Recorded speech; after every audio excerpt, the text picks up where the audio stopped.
रचना की शादी को कई साल हो गए थे। सब बढ़िया था। छोटी बहू होते हुए भी वो बड़ी का हर फर्ज निभाती थी, क्योंकि बड़ी बहू तो आते ही अलग हो गई थी। रचना के सास ससुर को हर काम के लिए रचना ही लगती थी, फिर भी वो उसकी बुराई करना नहीं छोड़ते थे। और सबसे बड़ी बात, बुराई भी अक्सर उसके ही परिवार वालों से करते थे, जो रचना को बचपन से जानते थे, या फिर रचना की सहेलियों से, या खुद के मायके वालों से। पहली बार जब शादी के बाद रचना की दोस्त आई, तो सासू माँ ने उससे ही रचना की बुराई करना शुरू कर दी। जब रचना को पता लगा, तो उसने अपने पति नीलेश से कह माँ जी को समझवा दिया था कि कम से कम जो लोग उसे जानते हैं उनसे तो उसकी बुराई कर खुद की जगहसाई न करवाए। पर उन्होंने ना सुनी, बल्कि और ये आदत ही बन गई थी।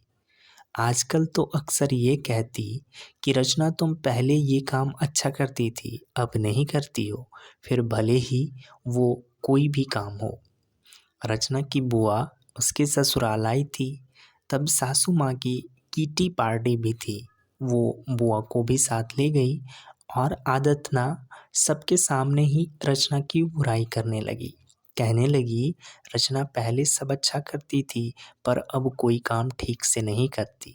ना ठीक से रोटी बनाती है और ना सब्जी, ना अच्छे से कपड़े पहनती है, ना बच्चों का ख्याल रखती है। वो और कुछ बोलती इससे पहले ही रचना की बुआ बोल पड़ी, लगता है ससुराल में आकर बिगड़ गई है, क्योंकि हमारे घर की तो वो बड़ी बेटी है और सारा घर और ऑफिस दोनों अच्छे से संभालती थी, और बड़ों से लेकर बच्चों तक सभी का ध्यान भी रखती थी। आपके यहाँ आकर बिगड़ गई है।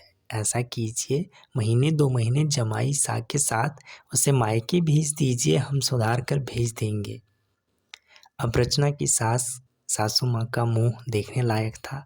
उन्हें बोलने के लिए शब्द नहीं मिल रहे थे, तो बस फिर उठकर चली गई, ये कहकर कि आती हूँ, जरा कोई बुला रहा है। और रचना की बुआ जी बस मुस्कुरा रही थी। धन्यवाद।